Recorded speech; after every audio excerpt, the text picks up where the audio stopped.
and welcome to Basic Folk, where we have 200 honest conversations with folk musicians. I'm Cindy Howes, here with Lizzie No. Hello, Lizzie. Hi, and welcome to Basic Folk, where we have 200 honest conversations with folk musicians. I'm Lizzie No, here with Cindy Howes. Guess what, Cindy? On this episode, you are not the main host, we are co-hosts, and therefore I get to do the intro as well, and nobody can stop me from doing my own intro, even though you've done your intro, just because you're the founder of Basic Folk. Okay, it's our 200th episode, and it's time to share. I wouldn't have it any other way, actually. Aw, I'm glad we're not fighting anymore. No. I hate fighting with you. It's the worst. Ugh, it's horrible. I will say that we are on the Bluegrass Situation Podcast Network, thanks to our friends there. Subscribe to our monthly newsletter at basicfolk.com. Follow us on social media at basicfolkpod. This is episode 200. This is a big deal. I can't believe it. Cindy, do you have any words of wisdom to anyone that might be starting their podcast today? As someone that's now 200 episodes deep, like, what would you say is like a piece of advice you would give to someone that's just starting? Start a spreadsheet to keep all your tasks in order. There's a lot of moving parts. And I remember when we first started, it was very much fly by the seat of your pants. The podcast existed on a wing and a prayer. Now I have a really amazing spreadsheet, and it's very helpful. Not to mention an adorable co-host. Oh my gosh, the most adorable. Come on. I can't believe I'm second fiddle to a spreadsheet. I don't know why I've decided to come in hot on this like momentous episode, but it just feels so important, and I feel so lucky to be the guest host at Basic Folk. I'm newer to the Basic Folk family. Cindy has been holding it down for a long time. But I was a fan of the show before I was a part of the show. It's really cool to be celebrating the 200th episode with my radio hero, Cindy Howes. Thanks, Lizzie. Leave that in. Make sure you don't edit that out, where I learned to speak on the podcast, because I feel like that's a good process moment behind the scenes. Well, you know what I always say, learn by doing. That's one of the 4-H mottos. Oh, really? Oh, Cindy. Yeah. Raising sheep, creating great radio. Do you want to talk about our amazing guests that are on today? I do. I was going to talk about playing YouTube videos of animals for Puddles the dog. How did it go? Are you interested in that? I am very interested in that. Your 90-pound baby puppy got to learn about farm animals. Her favorite is... And I have to put it on if I play her a video that gets her all riled up. Her favorite is Beautiful, Amazing Horses, where you put on the horse video and it looks like she's going to cry. I'm going to put that on for my dog. Yeah, try it out. She got really riled up for lions roaring, bears fighting, and puppies. She likes puppies? She, wants to bark at them. Oh, but the horses... Every single time, calm her down. She likes horses. Wow. Equine therapy is real. Yeah. That works. All right, let's talk about our guests. I feel like everybody in this episode of Basic Folk had a dog in their Zoom video. As God intended. We're talking to SistaStrings today, the real-life sister duo of Monique, who plays cello, and Chuantee, who plays violin, the Ross sisters, who are currently tearing it up on the road with Brandi Carlile and Allison Russell. Their musical roots began with their intense classical training, family gatherings, and in church.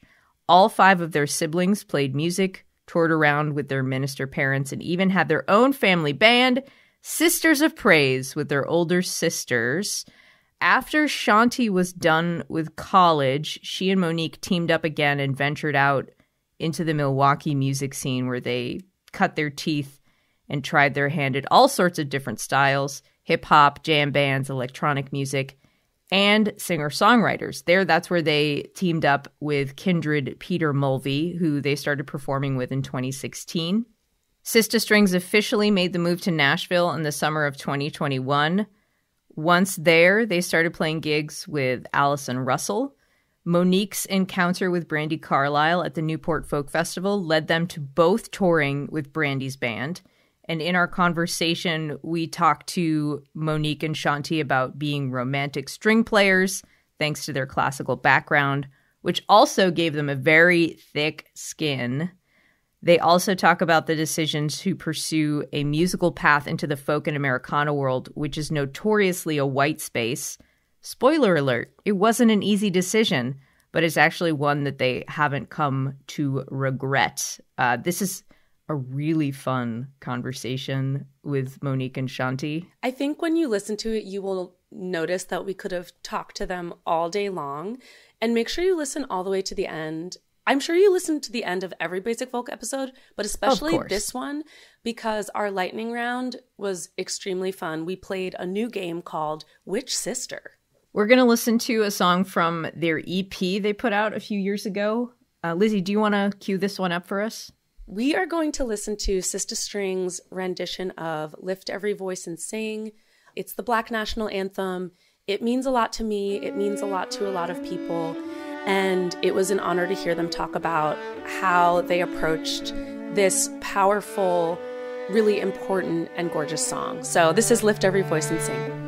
Lift every voice and sing till earth and heaven rings with the harmonies of liberty. Let our rejoicing rise high as the listening skies. Let it resound loud as the rolling sea.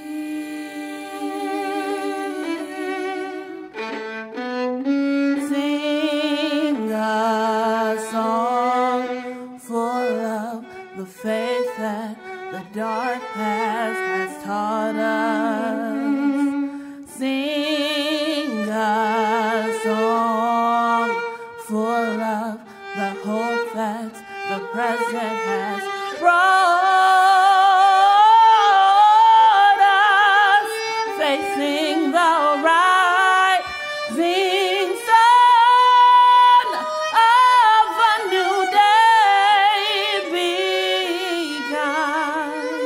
Let us march on till victory is won. Welcome to the most serious episode of Basic Folk. It is the most serious, especially because, drum roll please, it is our 200th episode. Oh, amazing. Can you believe it? Welcome. Hey, congrats. Thank you. Thank you. And that is the reason why both hosts are here. Is this our first time doing an interview together, Cindy? Yes. For those that are tuning in, I'm Lizzie No. This is Cindy House. Hello. And we are here on Basic Folk for our 200th episode with one of the most kick-ass duos in music right now, Chuantee and Monique Ross, also known as SistaStrings. Welcome, SistaStrings. Oh, thank you. I heard the most chaos duo. No. Also accurate. Also accurate. We're still in the intro.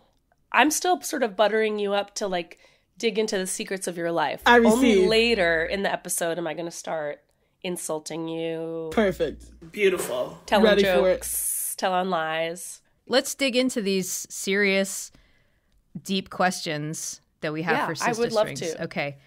Monique and Chuantee, music has been in your family for generations. Your dad and uncles had a singing group in the 60s. Your maternal grandmother was an opera singer and organ player. All 5 Ross children played instruments growing up. How do you see music as the basis of your family roots, and how does music help you relate to your family? Oh, gosh. Okay, so our parents are pastors. I guess they kind of had a built-in music team with us. It was always playing music in church. I mean, there's not a time I don't remember not singing in church or being around cousins and having a cousin choir. Our two oldest siblings, my mom actually, she was married before, so they are Johnsons. I don't want to take away their last name. Two oldest siblings are Johnsons. Their father passed when they were very young, and then my mom married our dad, and they had 3 more children. Big family. Big family, big, very musical family. And growing up, we always sang and even tried to dance with our cousins. Oh my God, we had a little stepping dance group back in the day that we used to do. Drop the choreo. Start the petition, Basic Folk listeners. Hashtag SistaStrings, drop the choreo. You remember Shackles? Take the shackles off my feet so I can dance. I just want to praise you. I had the solo on the Mary Mary a cappella version of Shackles in my Christian a cappella group in college. On the corners of my I just want to praise him. Sorry, go on with your story. A lot of people don't know that about our past history as dancers and choreographers. Oh my God. A lot of box steps. But yeah, it was always music. I feel like music just centered around family gatherings. And any hang, somebody could start a song and it always end up in big harmonies, or my brother would jump on piano, or our uncle would jump on piano. Like, it was always centered around music. What would you like? Yeah, right, John? I would agree. Yeah. So, but now, it's really interesting. Everybody's kind of like steered away from music, I feel like, as we've gotten older. And so now it's like just me and Monique are left with the music thing. But I think because of that background and upbringing, our whole family is probably the biggest judge. If you ever get them all to come to a show, they're going to judge it from top to bottom, because everybody's a professional and everybody has an opinion. and they love it. But yeah, it's definitely like the thread that runs through like childhood to adulthood to why we make music now. Absolutely. And I would say, I mean, maybe people moved away from it because, I mean, we know as artists how difficult it is to make a full-time career from it, while having wives and kids and bills, and like it is a big deal. And I feel very, very blessed that Chuantee and I are in a position where we were able to continue with our passion. It kind of was like I will not do anything else type of situation. So, I mean, I don't take that lightly. I love that we had that I mean, it's kind of sad that people aren't really, I don't know. I miss it. I miss the big family music, everyone shouting and singing, and it was beautiful. Oh man, I wish every kid could be that lucky to grow up in a family like that. I can definitely relate. And I am curious about the two of you as string players. What was the method or pedagogy that you were taught to play your instruments under? And how old were you when you started? And what are your memories of the method and the principles that you were taught? And like, how does that pedagogy show up now in your playing? Oh man, we went to the String Academy of Wisconsin growing up, and that was lessons every week, like private lessons every week, and then group lessons and theory class on Saturdays. So like our whole Saturday from like, I think it was like 7:30 in the morning until like maybe like 1. We would have those things every Saturday, and then our private lessons in the week. So it was like a weekly commitment, and we were homeschooled. So we were excited about it because then we got to get out the house and like, you know, be with other kids and stuff. So that was probably for me the biggest reward about playing violin was getting like to be around other kids in a way that I wasn't around every day because I was freaking homeschooled, you know? Yeah. You make it sound like we're around kids every day. We're literally, when we say we're from a big family, I don't think we can count how many cousins we have. So we were constantly around other children. It was just like being around other stranger children. Yeah. Being around a friend that wasn't also a blood relative was like a big novelty. Yeah, a big deal. We'd be like, who are you? Yeah. Yes. And music was the passport to that. That's really funny. Yes, absolutely. But yeah, classical training, master classes, competitions, The music school even do like practice competitions. So if you practice the most, you would get rewarded. Oh yeah, for the month of February. Yes. What was the reward? What was the reward? It was like a pizza party or something like that. You know? Always a pizza party. Everything was a pizza party back in the day. Jeez, And you would work your ass off for it. right. I get that pizza. Right, knowing you can get that $5 Caesar's pizza on your own. Something about earning it. And then my senior year of high school, I ended up going to the Music Institute of Chicago and studying with this like power duo of teachers, Almeida and Roland Vamos at, where were they at the time of college? Northwestern.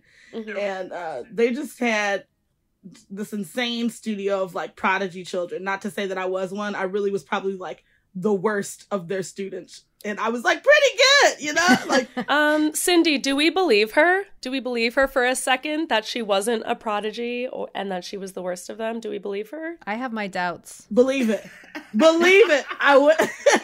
You weren't the worst. You weren't the worst. I said one of the worst. You weren't the best, but you weren't the worst. Yeah.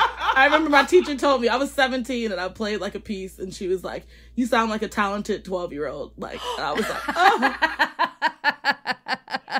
Okay, now that is the type of stuff that like today's kids will never know. I feel like you're not even allowed to say, not to be like a boomer about it, but I feel like now kids have the resources to fight back. Like they'll flame you on Twitter. Like back in the day, our music teachers, like my music teacher would just like scream at me. Like I was taking violin class in a trailer being shouted at as a little kindergartner. Like, where is that in today's society? Anyway, go on. Sorry.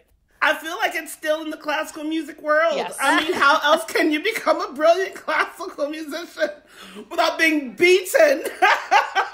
There is like a thick skin that you have to develop, and I'm sure that that's something that shows up now in the way that you work as professionals even in the Americana world. Like coming from that classical background, I wonder if you notice like how that training shows up in your work now.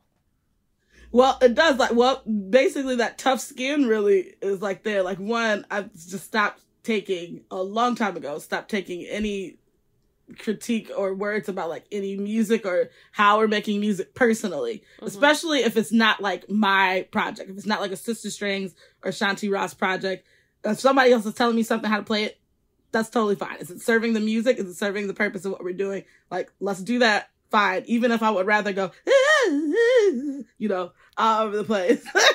Like, I'll easier let it go because at that point, it's like, it's not about me, it's about the music, which I guess is a funny thing to learn about classical music because I feel like it can be really, like, self-involved. And, oh, yes. You know, like, here with it, but absolutely. Somehow that's like a benefit.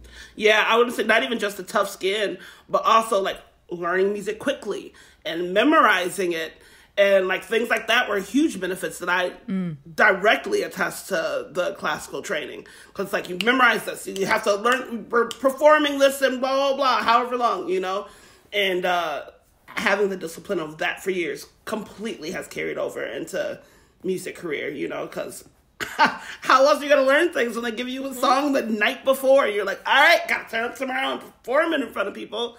Like, oh, without that practice, I don't think I could, or the tough skin, or like the confidence that is like drilled into you, or not, because sometimes it has an adverse effect. Sometimes you don't get that confidence. But once again, attesting to our parents who kind of counteracted the abuse from teachers, right? By saying like, you're amazing, you can do this, da-da-da. Building self-confidence, having that together has helped create some kind of method. And I wouldn't say I was abused by teachers. I was joking when I said that, and I don't mean to take away from anyone else's experience, because I know there was some real abuse going on in those days. Thankfully, I didn't have to deal with it for real. So yes, I do want to clarify that. Yes. I only Important had disclaimer. one person in college who was a whole hot mess. But outside of that, no, great, awesome teachers. Yes, they were mean, but they taught me a lot. They were just as loving as mean.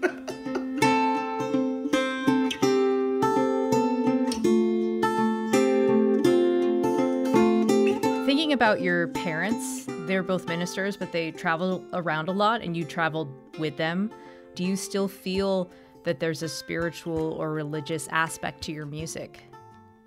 Definitely there's a spiritual aspect to our music that is just undeniable. Like, gospel music, I think, is probably the hugest influence on me as an artist. And Monique, would you say the same? I would say the same. Yeah, for sure. Gospel music and classical music, which I think any music that we listen to is a spiritual experience, whether you want it to be or not.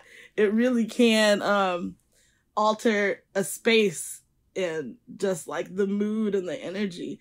That's spiritual to me. So for sure, our music, and we're some church babies at heart. Like, we get tipsy and we start singing like 90s gospel songs. Like, that's what happens. Oh my God. It's very true.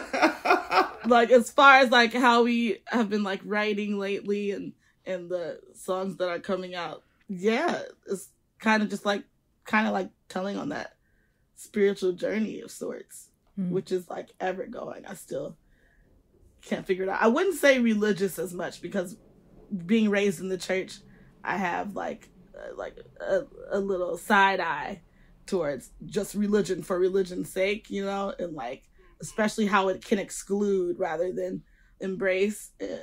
That's the part that I don't enjoy. But we're all human beings and we manipulate things all the time. So why not religion be one of them as well? So I try to lean more towards like spirituality. Like, where's your heart and soul at? Like, what are we doing things that feel good and that hopefully encourage others to feel good and like take a moment, because it's rough out here.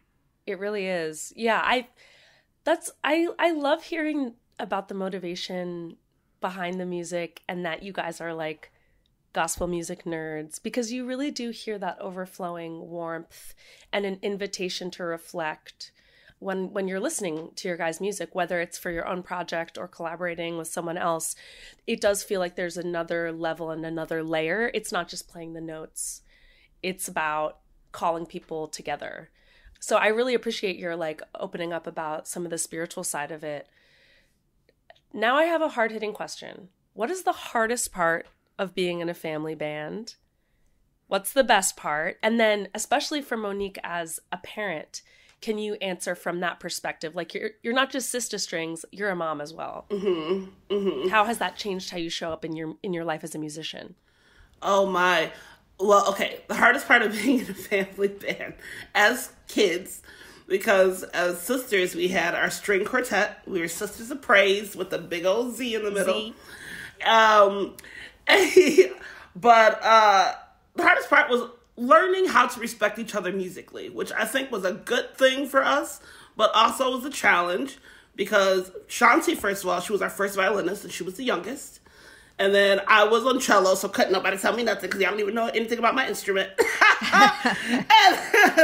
and like learning how to communicate within rehearsals. I think there was like a Barbie thrown one time in rehearsals. Not the Barbie. Oh no. There, you know, like, you can't tell me what to do. Da, da, da. But like, honestly, it got better learning how to communicate, and honestly got even more better when it was whittled down to just Chuantee and I, because we grew up as like best friends and we were like, okay, we can communicate with each other. It's great. They're away at college.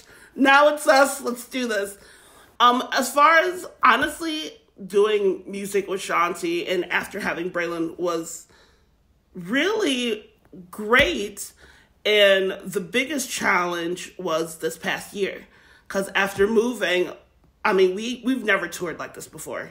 We have never toured like this before. And I remember, last summer, we were gone almost all summer. Like, my child was with my parents. She was at a grandparent's house, and I knew she was safe. And we put her in, like, tumbling classes, and she was, like, you know, having her time. But also, we hadn't been separated like that ever. Oh, wow. And she just turned 11, so these are, like, huge years for her. She just started middle school. And, like, Chuantee and I, like, we're her people. Like, she does, we lived together when we were in Milwaukee. We've done, like, everything together. She sees Chuantee as, like, her sister auntie. So being away from her is difficult. And just learning how to navigate focusing on a music career, because we know that, like, you have to grind, you have to travel, you have to do these if you want to get, you know, while making sure she doesn't feel like she's not a priority, which has been something that is very beautiful with playing with Brandi. They're so family inclusive, and they're just like, anytime she wants to come, she can come. So she's been able to come out on the road for some days, which has been helpful. But, like, yeah, that's something that totally weighs on me sometimes. Video games help. We have the Switch Lite, so we're like, let's play online together. Like, Braylon, get online, let's play games. Or FaceTiming all the time, making sure we talk every day. But it's still something I am trying to figure out, because it is very new. And, I mean, her being an 11-year-old little baby in middle school, there are, all about the little drama. So I'm like, let's have, you know. Terrible times. I know. Yes. It's it's a lot. It's such a rough time. You could not pay me $1 billion to be a middle school girl. Co-signed. Right now. I co-signed. You could not. No. Couldn't pay me. Can I ask you guys about the scene that SistaStrings sort of developed in, the Milwaukee music scene? From my experience with that community of musicians, it's very collaborative, kind of humble, hardworking, super talented folks who are also really political. How did that scene inspire your EP Lift and, like, your sound and the way that you work today? Oh, yeah.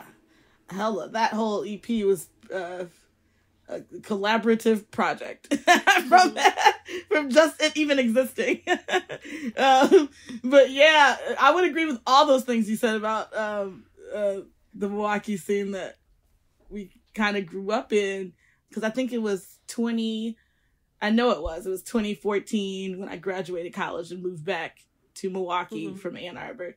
And I was sitting in my parents' house with this degree, like, what do we do? What do we do with this?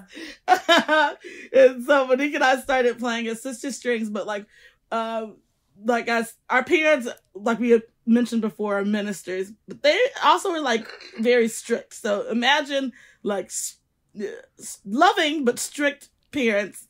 We didn't have a curfew because we weren't going anywhere, you know? Like when you go to our music lessons, we go to like Bible study at church, we hang out, but like we weren't really like, oh, Mom, I'm gonna go to the mall and like kick it with such and so. Like, why? There's always a purpose for everything you have to do, right? Yes, I can imagine. When I graduated college and we came back and started playing at SistaStrings, instead of just like the Ross girls that we were used to, we like started meeting all these amazing creatives that were like making music and going to shows and having shows and big old jams and all these things that we'd never experienced before. I didn't know it was happening. I didn't know Milwaukee had like a music scene. It did not compute with me. So it was really incredible. I think around that time, a lot of us started like our first projects or things at that time. We kind of like grew up all together. And then, but as far as like how it impacted our EP, like my good friend, I think Lizzie, how I even met you was through Johanna Rose and like those guys that were Nickel and Rose back in the day. Yeah, the first time I saw you guys play was on a showcase at My Love Music. It was SistaStrings and Nickel and Rose, and my jaw was on the ground. I mean, I was like, there are all of these. I just like couldn't even believe what I was seeing and hearing. And Buffalo Nichols has been a guest on Basic Folk, so shout out to Carl. Shout out to Carl. And so we were working with them, and so we had done like some touring, but Johanna was like super helpful in like helping us find a studio to work at that we did, which was a Milwaukee spot that we recorded it in, and a good friend of ours made our album art that we love. It's so dreamy. It was just like creatives looking out for each other and like doing like a trade of goods, like, oops, I got a little bit of money, like call me if you need some strings and record this album, like that type of thing. And it, it made for like a really, I think, honest reflection of like where we were at the time, which is, you always look back at things and want to do better at them, but I think it's an honest representation of like where we were at the time. And I think it's quite beautiful how many folks like, took the time to help us out with wherever they were in their lives because we were all struggling. Broke, lost, sad. Broke, lost, sad, confused, trying to figure it out. A bunch of 20-somethings. Like, what are we doing? Yes. I think the highlight of that EP for me is the Black American National Anthem, Lift Every Voice and Sing. And it really got me thinking about the difference between recording, like even recording a spiritual or recording a very popular cover is one thing. Recording a national anthem for a group of people comes with like a particular set of stakes and people's expectations and associations with it. So if you had to say, like, what are some do's and don'ts of recording an anthem? Ooh, I would say the only don't for me would be don't force it. That song was always something that was important to us growing up, almost like it was a hymn. Yes. So it felt very natural and almost like we must put this on the album. Just from upbringing and like the things we're going through in life. When you listen to the words of that song and how inclusive it is, like, yes, it's the Black National Anthem, but it's the anthem of inclusion and love, and something that people need to hear. It felt like a force at first, because when we were recording it in the studio, at first they were going to try to have us record our parts separately. And that doesn't feel natural when you're singing something like that. And we were like, we need to record at the same time. We need to, and then like made all the things happen where we could record it at the same time, where it was like, here we go, like here's the flow. We also still couldn't see each other while we were recording that, so there was no visual, which was another thing. So I extra had to go internal and feel Chuantee's vibes. Wait, do you multi-track record? Even when you're recording your instruments, you do that separately and you don't see each other? Is that how you usually do it? Well, this was our one and only project. And now that we've learned so much recording with other people, that is not how we do it. We've learned so much since then. Yeah, that's not how we do it. Because I was going to say that I think like recording strings where you can't see each other is like, it's like climbing Mount Everest in the studio. Like, I don't know, for our listeners that are musicians or who listen to a lot of strings, I feel like the cardinal rule is you have to always see each other. And the fact that recording came out as beautiful as it did, it's mind-blowing to me actually that you didn't have a visual on each other while you were playing. That is so wild. It was just for sound purpose, because it was a small room. There was like a little wall set in between us so that our mics wouldn't bleed into each other's. But I feel like playing with my sister, and like there's something with our minds that is kind of freaky sometimes where we can really just like read each other's minds, or I know she's going to take a breath there. Or I know she's going to, that is unique to me playing with Chuantee, honestly. Sure. So I would say for as far as recording an anthem, it has to feel natural. It can't feel like a force. You have to find some way to connect with it deeper than just like, oh, we're going to do this song. And that's for sure what that recording was to me. Beautiful. Your bio reads that SistaStrings have spent their entire music education not quite fitting into any particular mold, which can sound like either invigorating or pretty uncomfortable. So how does it feel in reality to not fit into a mold musically, and if that actually impacts you in other non-musical ways? Oh, I think it's both invigorating and uncomfortable, honestly. It can be both. Yes. I mean, starting with us being homeschooled, and then, I mean, things change, but when we were younger, we didn't wear like pants or anything. We weren't really allowed to wear pants. We only wore like dresses. And if you had to wear shorts, it was like the long culotte shorts that still looked like a skirt. I remember as I got older, I remember my mom finally had a conversation with my dad. She said this because she saw some like beautiful suit it was a pantsuit. And she was like, wearing pants is not sin. And I need to have this suit. So she had a conversation with my dad. And he was like, you know, okay, because he's like the most sweet and gentle man. I guess it was just going according to like what the rules of the current church they were in like had in place.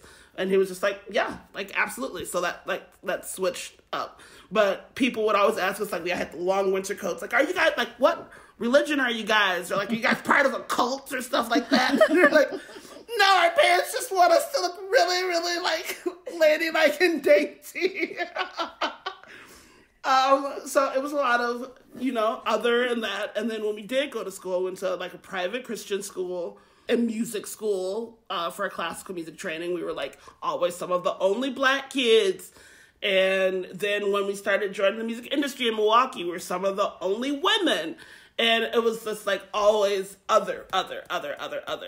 And then with the style of music we play, it's not strictly classical. I remember when we started playing like not strictly in like church or like nursing homes or whatever, you know, like outreach kind of music. Chuantee and I always thought we had to play with the band to like fit in with everyone else's sound. Like we need to have a drummer, we need to have a bass guitar player, we need to, you know. And as we got more comfortable in our own sound, we were like, we can do this with just the two of us. And also we'll make more money. That part. Right? But it took us getting comfortable with our own sound and being like, it's fine that we sound different than everyone else. Like, we don't have to sound like a full band with bass. And like, yes, that's cool. And yes, it's awesome. But like, thrive in the sound that we can create with just the two of us. Yeah. It really helped having each other, for sure. Because at least we were two of a kind weirdos. So we're gonna at least have each other's back. And then I think because of that, it kind of made us a little bit more like sensitive to others and like kind of made us want to like bring folks in. Like I remember in music school, like as a kid, the cellos were all in a group, violins would be all in a group, violas in another group, and they all had, like, there's different levels for each instrument, right?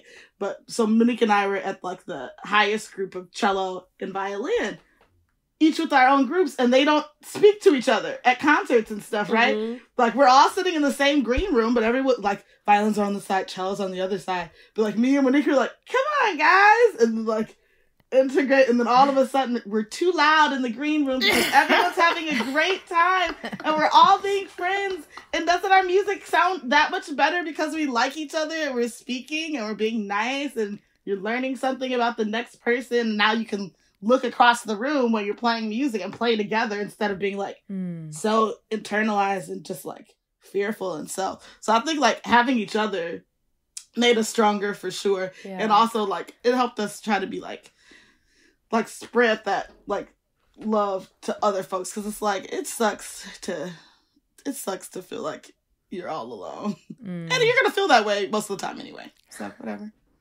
Born alone, die alone. Yeah. Anyway, yeah. You guys have done so many collaborations with many different styles of other artists, rappers, jam bands, you name it. And we even found this quote from you guys: we tried to force our sound to be more mainstream, and it definitely didn't work. So can you describe the moment where you were like, oh, okay, this experimentation or this collaboration has gone too far. We need to get back to our sound. And are there ways that those collaborations still impact your style of performing? I can remember a time where we had a SistaStrings set, and it was during the times where we were like, we have to have a band, you know, to like fit in with everybody else. And you could not hear our strings or our voices. You could just hear drums and bass. I was like, all right, enough. Shut it down. Shut it down. Shut it down. Get these boys off the stage. Like, no. Yeah, I just remember when it started to take over the music. And it's like, okay, we're not even playing anything that we're happy about because we're trying to stuff ourselves here. I just remember not feeling comfortable on stage. Mm-hmm. And I love to be on stage. It is my favorite place to be. I was extremely shy as a child, and the only thing that I feel like really brought me out of that was music. Like, I love being on stage. I love playing music. I love all of those things. And we were playing, I mean, lovely, awesome covers and stuff. Yes, it would sound cool, but like it didn't feel authentic to what I needed to do in my heart. And like, I wouldn't call myself a flashy cellist. I'm more like melodic and want to make people cry and like, oohs in the low notes.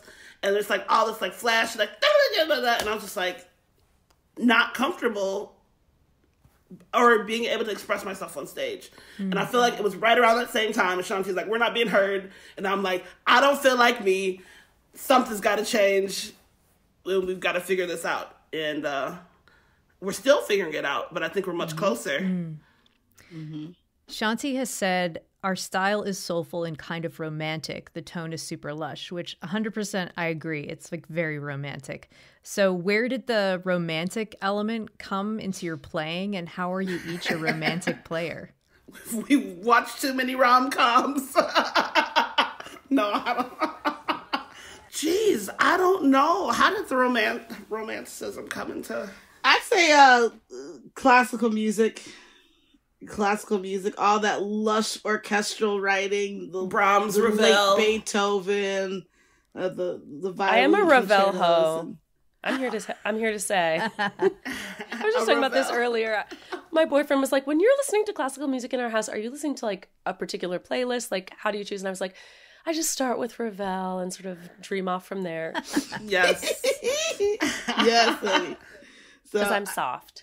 Yeah, I blame the classical music. That would make sense. If I could always sound like an old school Hollywood orchestra, that would just be the dream. Where you're like, why am I crying? Yeah. Yeah. Yes.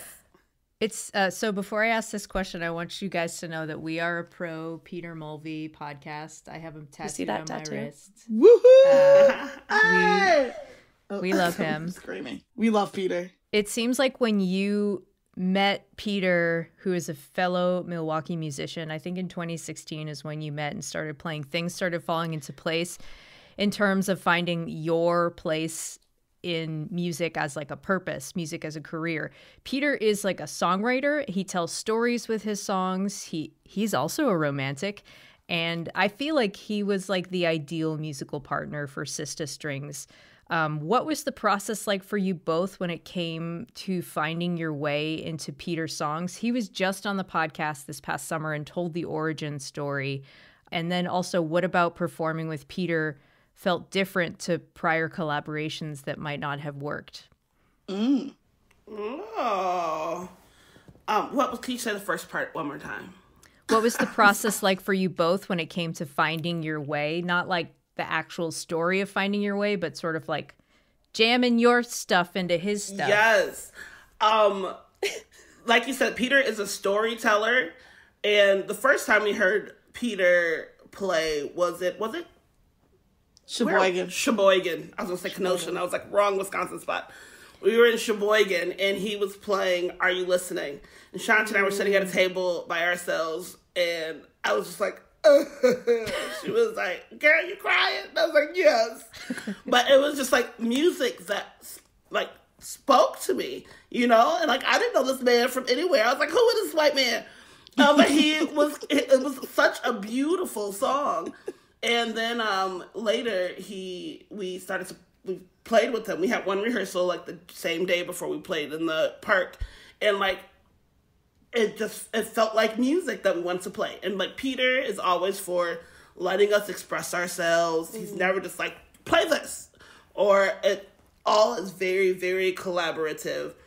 I don't know. And prior collaborations with other like singer-songwriter things has been very much like they want strings used like this, or you play this, or you can't do this, or blah, blah, blah. And also try to kind of cover it up. We any collaboration we do, we always make it very clear that we are SistaStrings. Yes, we're doing this, but SistaStrings is like, it's who we are. It's like our forefront mission. It's like our passion. It's what we love. And we've played with a couple people who like kind of wanted to disguise the SistaStrings part, and that will never work because that's never going to work for us. And Peter has just been is that not accurate though? No, I feel like Bridgerton, and no shade to Bridgerton, but like other places in pop culture where like pop music has combined with whether it's like a chamber group or, you know, orchestral arrangements, has given people this idea like, oh, you could just throw some strings on there as like a texture. And it's like felt but not heard. And like that is cinematic, but it's not at all what you guys are doing. And if you're like a string player who also writes songs, like that's got to be like a flattening experience for you. Yeah, it can be. Look at my face. I'm so sorry. Lizzie, you just took the air out of the room. Thanks. I'm really sorry. No, it's okay. It's fine. I really care about strings. I really can go on about this because it's just sometimes I listen to a string arranger and I'm just like, this is not honoring the players. That's so real. I mean, there have been a couple times we maybe have written a couple things that don't honor ourselves either, but we are given the freedom to express it. It is your right. Yes. Choose yourself. Like you said to your headphones earlier, choose yourself. Yes. That's what I had to do. But yeah, I think honestly, when we started working with Peter though, that was around when we start to find a home in like the folk Americana realm. I think before then we had kind of like pushed against that for some reason. We're like, that's not our kind of music. We get it. Me and Lizzie get it. We get it. We get it very much. And then it just happened to be where we were best received. So we were like, maybe we shouldn't fight this. We actually sat down and had a conversation with each other. Do you remember that? Yes, we have to talk about it.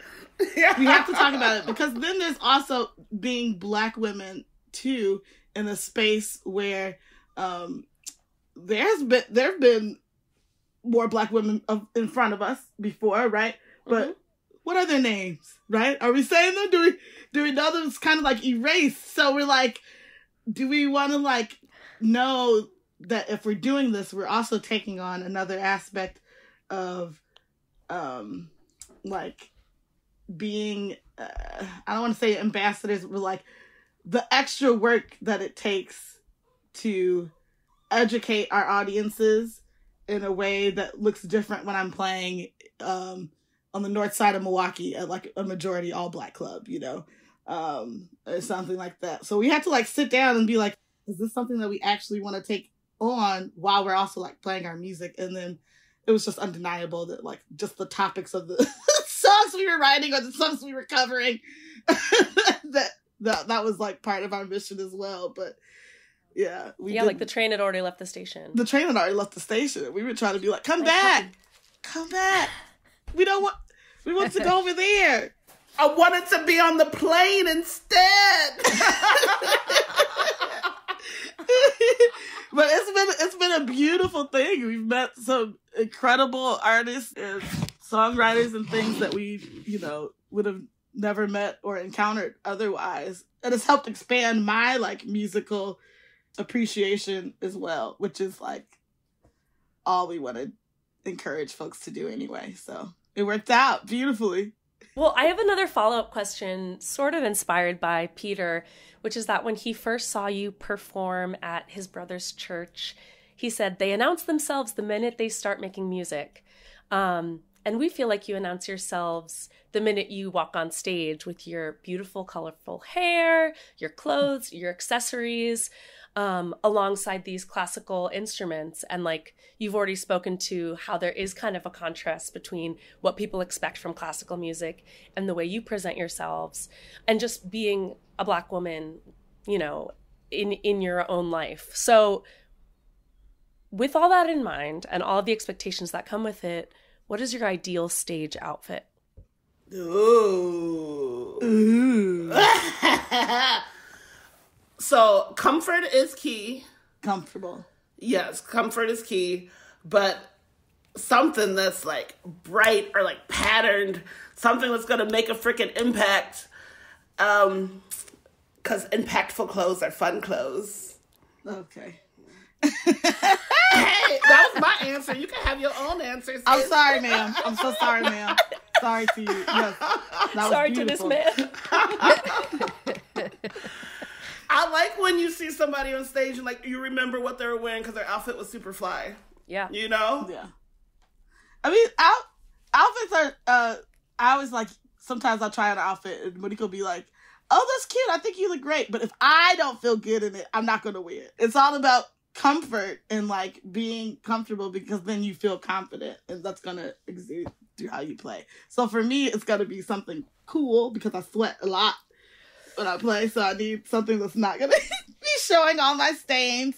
It usually should be flowy. I love anything with like a sleeve because I play violin and it moves. It's so visually pretty, especially for like photos and stuff. But yeah, something bright as well. We think about it a lot. And we've started dressing it like more lately on purpose, which is hilarious.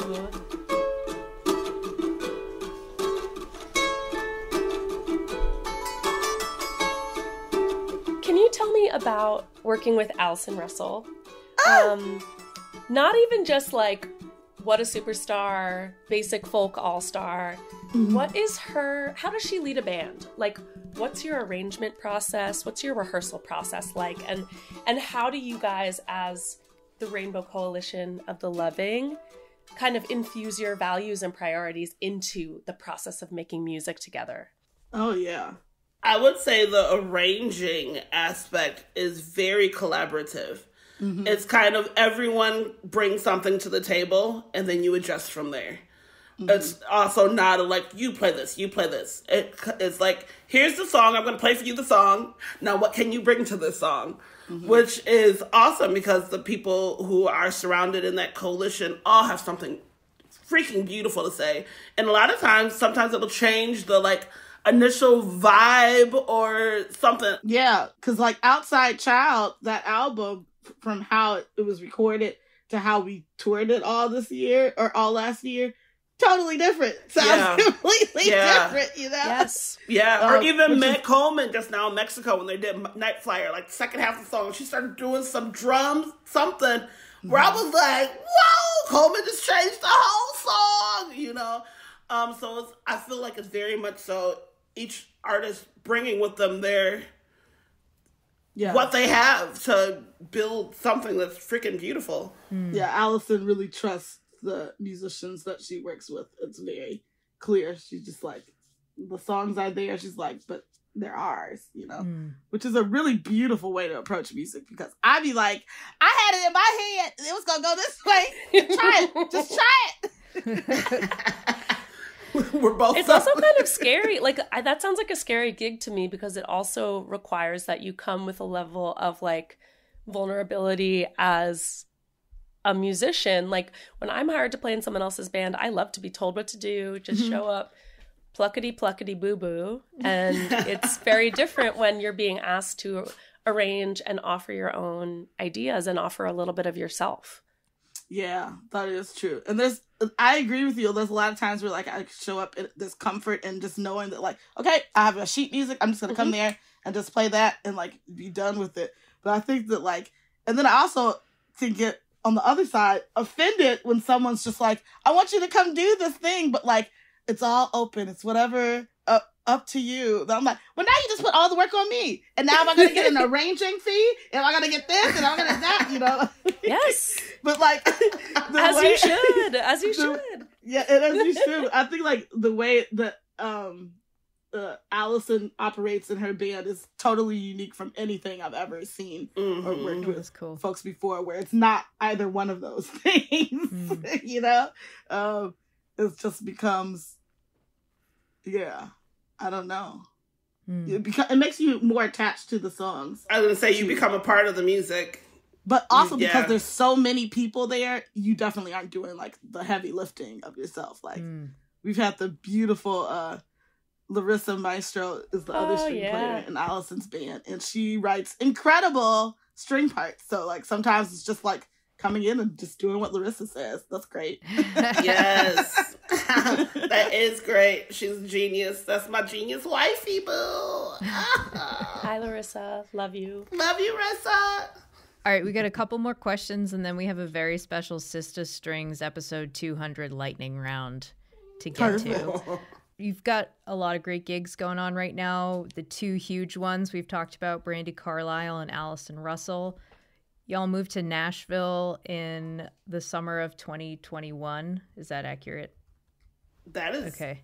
accurate. Yeah, great. And then you're down there, you're getting gigs. And I don't know if I'm getting this story like completely right, but the takeaway for me in hearing about the stories of like how SistaStrings have been getting gigs is that you are a package deal. SistaStrings is the deal. How accurate is that statement for you? And is it maybe even becoming truer the higher your profile rises? I want Chuantee to answer that first. No, just play.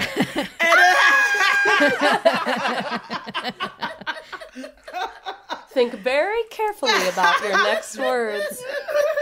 No, I mean, it's very, I mean, we literally both have it tatted on our bodies. Oh my gosh, that's so cute.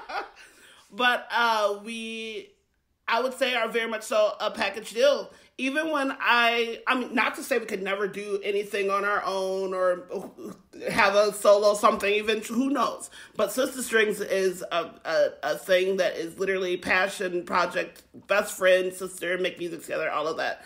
Even when I first met Brandi at Newport, not this past summer, but the one before that, like right after we moved to Nashville. And Larissa and I played cello with her and Allison singing Beautiful Noise. I wasn't there. Chuantee was not there because we had just moved. Ali was like, I would love to have both of you. Eventually we will, blah, blah, blah. You had done a couple gigs with Allison at that point, but she didn't go on that tour. And after playing, Brandi comes to me and she was like, I need you. Like, are you touring? Are you able to tour? Da, da, da. And immediately I was like, yes. And I have a sister, and handed her my business card and gave Catherine my business card and was like, SistaStrings, like, blah, blah, blah. And I was just like, and everybody kept making fun of me the whole week, being like, SistaStrings. Nah, nah, nah. Monique's always on the phone with her sister. She's always on the phone with her sister. So I don't like that. I don't care for it. Oh, it was fine. You guys are iconic. You guys are powerful. To be teased, I don't think so.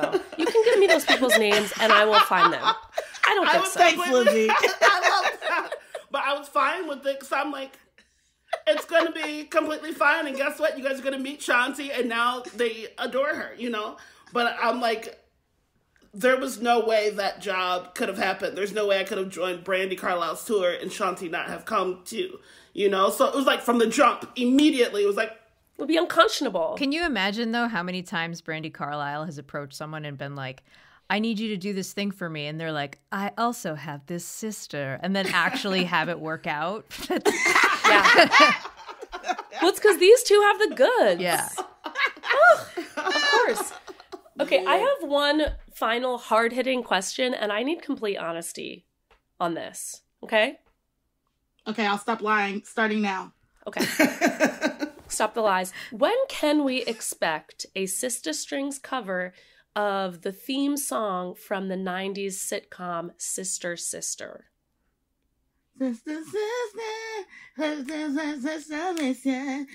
Shaking up the family tree with sibling synchronicity. Whoa, whoa, whoa, whoa. Oh, oh, oh. That one? So right now, it's happening now. And then we should do it. We should put it on TikTok, Mo. We should do it. We should do it for sure. And then also maybe in honor of Jack Hay, you could do 227. Oh, you guys, this is just getting better by the second. Yeah. You're just giving us all of our materials. Here to help. We've got a million ideas. Beautiful. Okay, are you ready for the lightning round? Yes. Does that mean it's going to happen fast? Right? It's going to happen fast. It's a special 200th episode SistaStrings lightning round game called Which Sister? Okay, so we're going to ask you a series of questions. We're going to go back and forth between me and Cindy, and we're going to ask a question. We're going to pause and count to 3. And after the number 3, you have to shout the name of the sister who it applies to. So, for example, like if Cindy and I were playing, okay, you ask the question, who loves puppies the most? 1, 2, 3. Lizzie.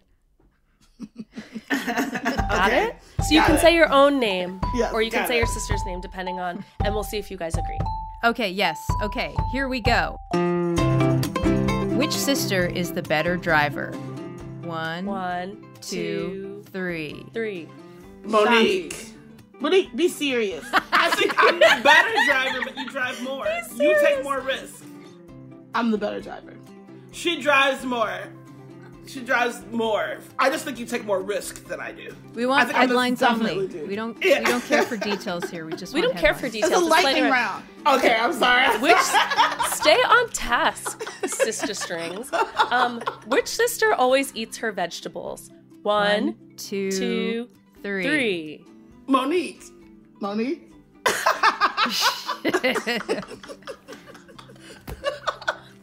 Which sister has the better jokes? Chuantee. Oh. We didn't count. Sorry, we That's have to learn fine. how to follow rules. We'll follow rules. We're gonna get it right on Which this sister one. is the better rule follower?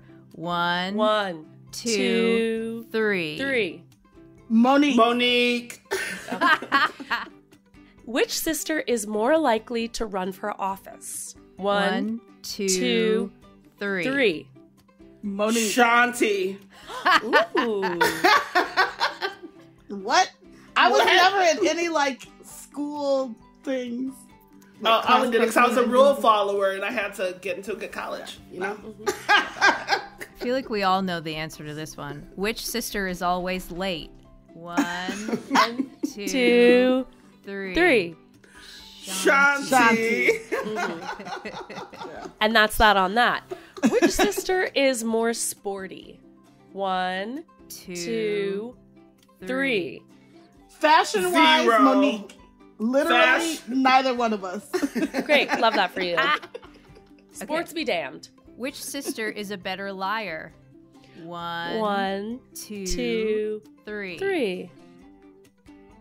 Chuantee? I would have to say me. I don't lie much, though. But you're good at it when you do. Yeah, she doesn't lie much. Which sister, oh, we also know the answer to this. Which sister is more tech savvy? One, two, three. And that was hard. Computer shit, me. Social media things, Chuantee. Okay, that's a split. That's a tie. Okay. Yeah. Which sister is the foodie? One, two, three. Monique. I want to come to your house. She cooks so good. Final Which sister wants to go to the mall? One, two, three. Both of us. SistaStrings. Yeah! They love shopping. Oh my God. You guys have been the best guests. Thank you for helping us celebrate our 200th episode. Everybody go see SistaStrings. They are on tour literally all the time. They're so talented. They're so beautiful. They're so fun. Cindy and I were so excited that you were willing to join us for our 200th episode. I feel like this is the best day of my life. Yeah, I feel like I just had a party thrown for me. Yeah, this is so fun. Thank you. Thank you for having. Congrats, y'all. That's a lot of episodes. Congrats to you, because you're tearing it up. Yeah, seriously. You're blowing up right now. If Love y'all you. could just see my face. I can't. We can see your face. Oh, you can. I forgot. This episode of Basic Folk was produced by me, Cindy House. We are on the Bluegrass Situation Podcast Network. You can find all 200 episodes there. You can search for us on the SiriusXM app. You can check us out at basicfolk.com or find us wherever you get podcasts. Thanks for listening all the way to the end. Hope you enjoyed it. And if you did and want to share, please do. You can leave us a review and subscribe on Apple Podcasts. We'll talk to you next time. Bye. You remember Shackles? Take the shackles off my feet so I can dance. I just want to praise you. Yeah.